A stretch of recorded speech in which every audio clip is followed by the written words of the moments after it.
Este é mais um momento para explicação da palavra de Deus. O texto base para o nosso estudo e explicação está no capítulo 15 do Evangelho de Mateus.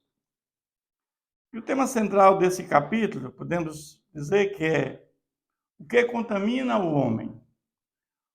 Os fariseus e os escribas perguntaram a Jesus por que os seus discípulos transgrediam a tradição dos anciãos. Eles sempre, antes de fazer qualquer refeição, antes de comer qualquer coisa, lavavam as mãos. Eles perceberam que os discípulos de Jesus não faziam isso. E Jesus, ele dá uma resposta para esses homens, dizendo que o que contamina o homem não é o que entra pela boca. O que contamina o homem é o que sai da boca. Isso sim é o que contamina o homem.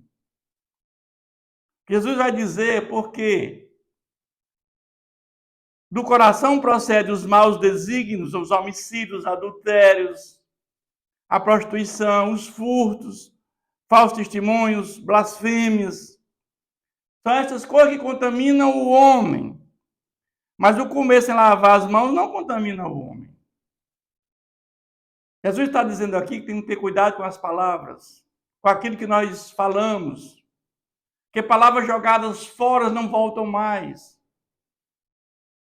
Imagina você pegar um saco de pena e para um local deserto e soltar ao longo do vento. Você agora quer pegar todas essas penas de volta, você consegue? Claro que você não consegue. Essas são nossas palavras quando falamos. Devemos falar palavras amáveis, palavras para o nosso engrandecimento, o engrandecimento do reino de Deus. E não palavras torpes, que venham a nos afastar do nosso Senhor. Mas Jesus, partindo dali, chegou ali, Jesus querendo descansar um pouco, saiu por lá dali de Tiro e Sidom. E lá, de repente, surge uma mulher clamando por Jesus, que tivesse compaixão da sua filha, que estava horrivelmente endemoniada. E os seus discípulos, aproximando-se, rogaram-lhe: despede-a, pois vem clamando atrás de nós. Mas Jesus diz: eu fui enviado senão para as ovelhas perdidas da casa de Israel. Ela, porém, veio e adorou a Jesus. Então, ele respondeu: não é bom tomar o pão dos filhos e lançá-lo aos cachorrinhos. Ela sabiamente replicou: sim, Senhor, porém os cachorrinhos comem das migalhas que caem da mesa dos seus donos. Jesus quis dizer com isso, meus irmãos? Jesus, ele veio primeiro para atender os judeus. Essa era a ideia inicial. Mas aqui a ideia não é que Jesus está fazendo acepção de pessoas. Que Jesus veio para todos. Como diz em João 3,16, porque Deus amou o mundo de tal maneira que deu o seu Filho unigênito para todo aquele que crê nele não pereça, mas tenha a vida eterna. Jesus veio para todos. Por que Jesus diz isso? Porque Jesus sabia que os judeus primeiro ouviam a sua palavra. E eles seriam multiplicadores do evangelho.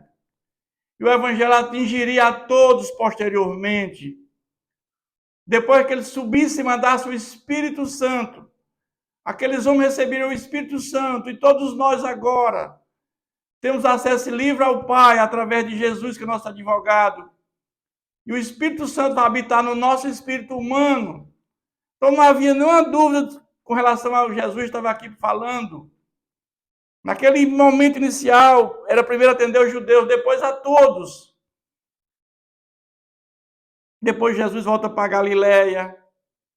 E cura muitos enfermos, todos aqueles que vieram, coxos, aleijados, cegos, mudos. E muitos, os largados junto aos pés de Jesus, e ele os curou. E toda sorte de doença Jesus curou. E também na mesma coisa que aconteceu na primeira multiplicação, já havia 3 dias, multidões ali ao redor de Jesus, atrás de curas. O interessante é que Jesus pregava o reino de Deus.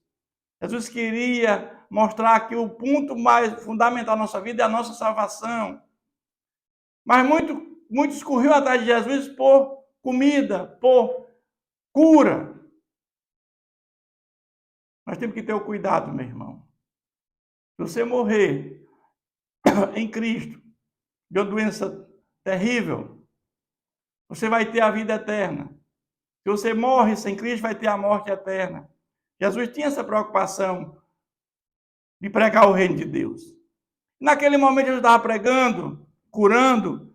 Também tinha uma multidão muito grande. Jesus, mais uma vez, ele assenta e faz a segunda multiplicação dos peixes, mostrando mais uma vez o seu poder sobre a natureza. Que Deus continue nos abençoando.